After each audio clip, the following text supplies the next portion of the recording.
Olá, pessoal, tudo bem com vocês? Meu nome é Wilder Fernandes e hoje vamos estudar um grupo muito importante de seres vivos, os fungos. Veremos as principais características, como eles se classificam, os modos de reprodução e, por fim, a importância dos fungos para o meio ambiente e para os seres humanos.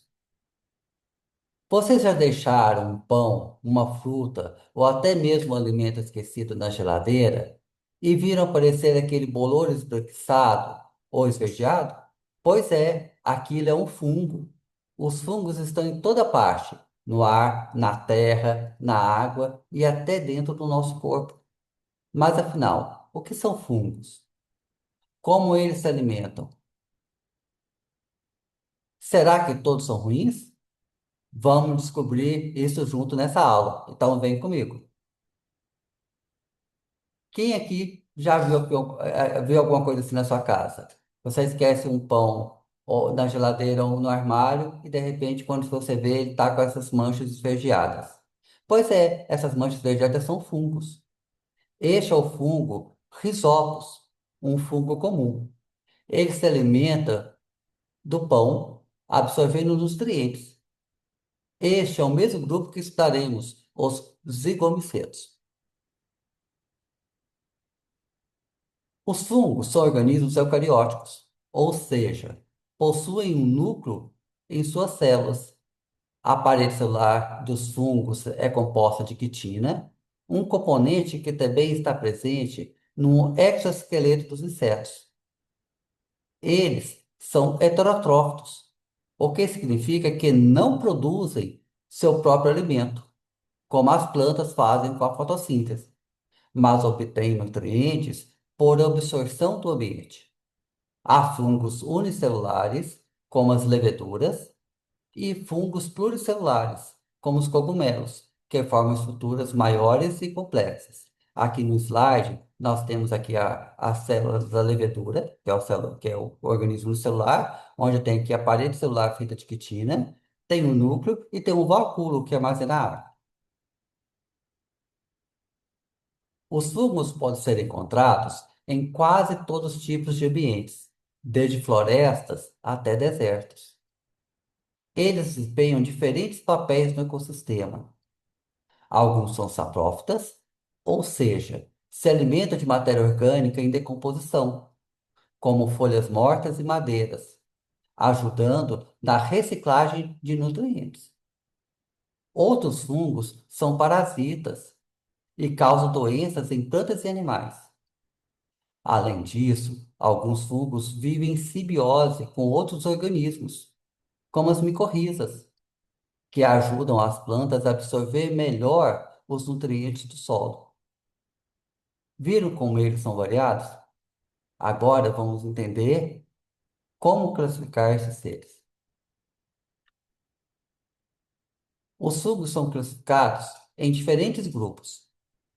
Os zigomicetos incluem fungos como o bolor do pão, que se desenvolvem em ambientes úmidos, como nós vimos o exemplo no slide anterior.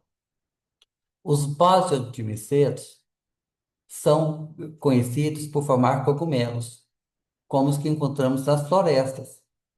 Os ascomicetos incluem as leveduras, usadas na fabricação de pão e cerveja, e as trufas, que são apreciadas na culinária. Já os deuteromicetos são conhecidos como fungos imperfeitos, pois sua reprodução sexual ainda não foi observada. Uma curiosidade: o penicillium, que deu origem ao antibiótico penicilina, pertence ao grupo dos ascomicetos, um fungo que já salvou milhares de vidas e revolucionou a medicina. Os fungos podem se reproduzir tanto de forma sexuada quanto assexuada, e as estruturas reprodutivas são fundamentais para a sua classificação.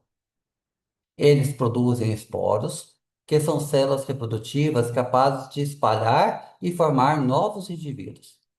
Esses esporos podem ser gerados de forma sexual, quando há troca de material genético, ou de forma sexuada, onde não há essa troca.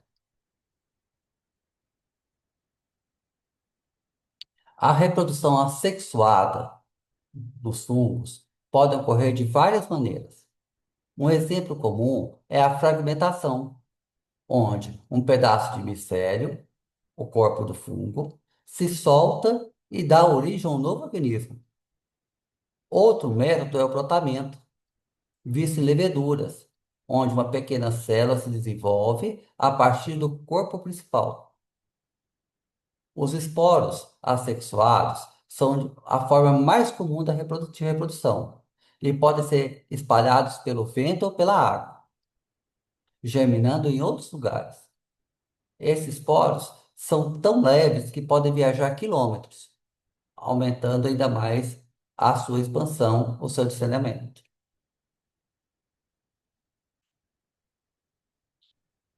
A reprodução assexuada, a reprodução sexuada dois indivíduos de fungos se unem através da fusão das hifas, de suas hifas, que são estruturas filamentosas.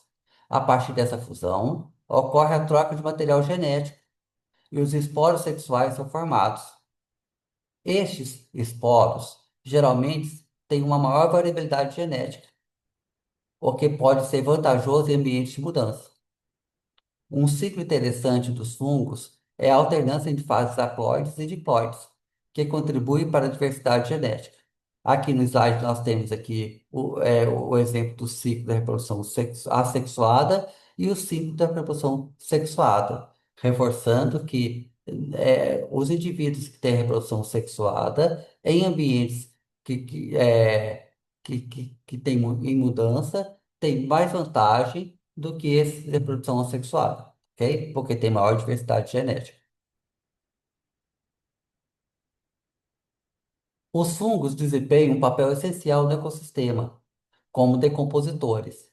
Eles quebram a matéria orgânica morta e ajudam a reciclar nutrientes importantes de volta para o solo que podem ser usados pelas plantas.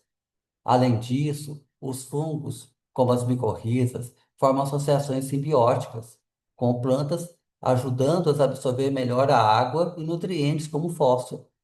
Sem os fungos, muitos ecossistemas entrariam em colapso, pois a reciclagem de nutrientes seria drasticamente reduzida.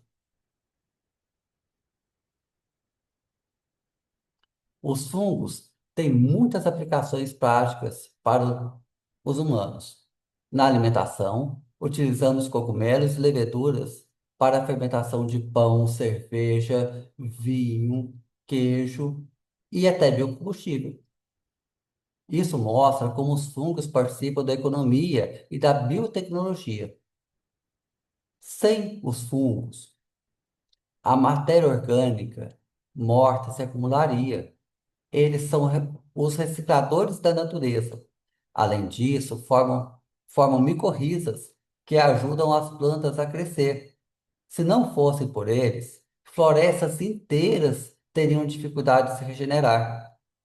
Eles também são essenciais na produção de antibióticos, como a penicilina, que revolucionou a medicina no combate de infecções bacterianas. No entanto, alguns fungos também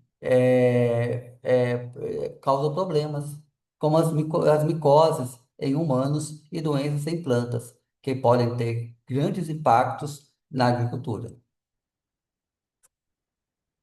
Gostaria aqui de que vocês parassem para fazer uma reflexão. Quem aqui já viu um fungo em sua casa ou na natureza? Vocês sabiam que existem fungos que até brilham no escuro? E fungos que utilizam para ser utilizados remédios, como a penicilina, como foi a gente falou no slide anterior, que revolucionou a área médica. Após assistir esse vídeo, eu gostaria que vocês fizessem uma reflexão e escrevessem no caderno de vocês. O que são fungos e qual a sua importância para o meio ambiente? Cite um exemplo de fungo útil e um fungo prejudicial. Estudem, revisem esse vídeo, façam essa pesquisa e façam essa pequena reflexão escrevendo no caderno de vocês, ok? Então, pessoal. Aprendemos que fungos são seres eucarióticos, importantes para o equilíbrio da natureza e para a nossa saúde e alimentação. Eles desempenham papéis ecológicos fundamentais como decompositores, têm importância simbiótica com plantas e são usados por nós em diversas áreas, como alimentação e medicina. Eles são responsáveis pela reciclagem de nutrientes, pela produção de alimentos e até de remédios. É claro, também podem causar doenças, o que mostra a importância de estudar e entender o seu comportamento. Agora, deixo uma pergunta para vocês pensarem. Como seria o planeta sem os fungos?